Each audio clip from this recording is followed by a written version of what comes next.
happy holiday girl. Who says you have to wait until certain times of the year to get to celebrate? When every day's a holiday, we can combat stress and have more opportunities to have fun with our friends and family. Come, celebrate with me, and together we can live a holiday life. Hey guys, before I started today's podcast, I just wanted to keep you updated. Today is officially day 5 without electricity. A lot of our residents are starting to get power back. A couple more have actually started losing power, but it's kind of interesting around here. Things are going to get back to normal, but one thing you can count on is I will be here with the holidays. So with that being said, happy Halloween, and let's get to the episode. Hello, happy holiday lifers. It's your girl, Gabby, and today is National Magic Day. Magic, the world of the mystical, of the seemingly impossible feats, captivates us all, both big and small. We're naturally drawn to the supernatural, to the things our minds just logically can't understand. But does it exist?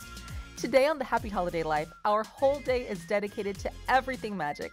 And on this Halloween, we'll be talking about magicians all the way to the supernatural feats of the Shaolin Temple monks, up to even the CIA. Get ready for a supernatural ride. And on Halloween, we celebrate National Magic Day. What more mystical of a day is there? Stay tuned.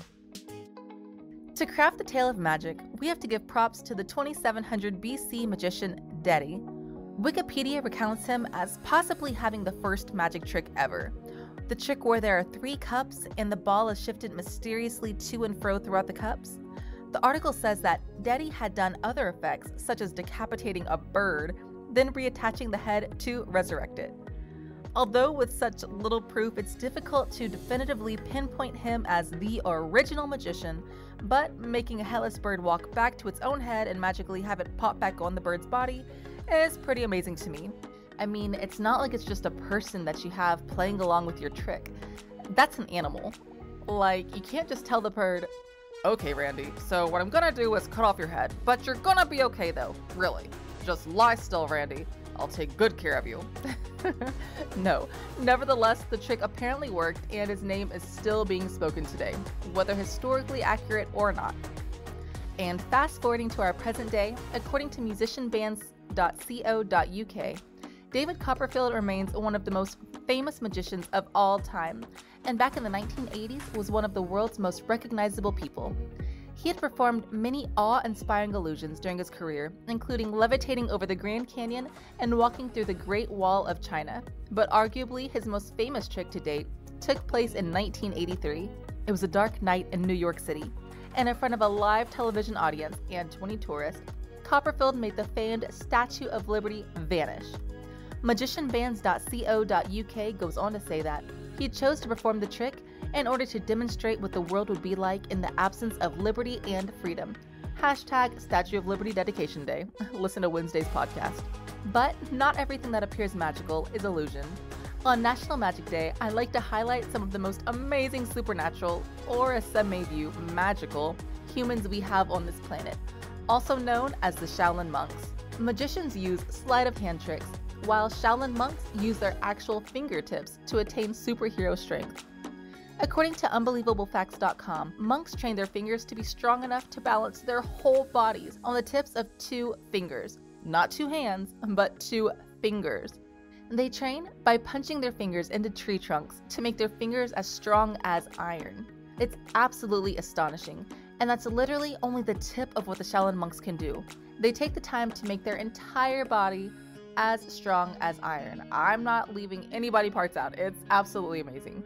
There's simply not enough time in this podcast to highlight it all.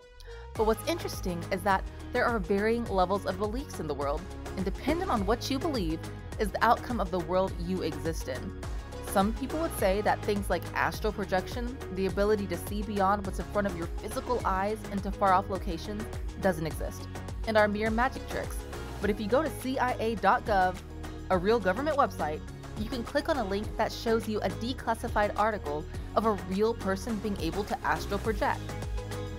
This is a real supernatural or magical ability that people with an interest can attain. I'll have a link in my show notes for more details in the article. And this is kind of just a little fun personal anecdote. In my city right now, there lives a master martial artist. His name is Myung Chil Kim, He has a book that my husband purchased called Qigong Medicine from God that talks about the tales of supernatural feats like ancient masters running cross-country over thousands of miles in the course of only a week. I don't know if you heard me, not in a car or on a horse, but physically running thousands of miles in just a few days. I'll post a link also to that in my show notes online. So there is definitely something to be said about the feats of the Shaolin monks and the ancient masters. Magic, although completely mystifying and entertaining, is literally only the tip of the iceberg. There are so many magical things occurring around us all the time. And now, it's time for our activity of the day. In honor of National Magic Day, I want you to take some time and watch a magic documentary on TV tonight. A neat one that I think I'm going to watch tonight is called An Honest Liar. But there are so many that you can Google magic documentaries and pick your own from the list. Another fun activity that I'll be doing with my kids tonight is making our own Halloween candies and carving pumpkins. But however you spend today, make sure you make it magical. So, there you have it. From magician to Shaolin, all the way to CIA. But do you believe? Head on over to happyholidaylife.com to leave me a voice message of how you celebrated today. You might hear yourself on a future episode. When you're there, you'll also have the opportunity to join Club Holiday. There you can sign up to receive a free monthly calendar full of fun activities for every day. If you like my podcast, please be sure to subscribe on Apple Podcasts, Google Play, or wherever you get your podcast from. You can follow me on social media by using @AHolidayLife on Facebook, Twitter, and Pinterest, and @TheHappyHolidayLife on Instagram. Keep celebrating the holidays, stay safe, and live a holiday life. I'll talk to you tomorrow.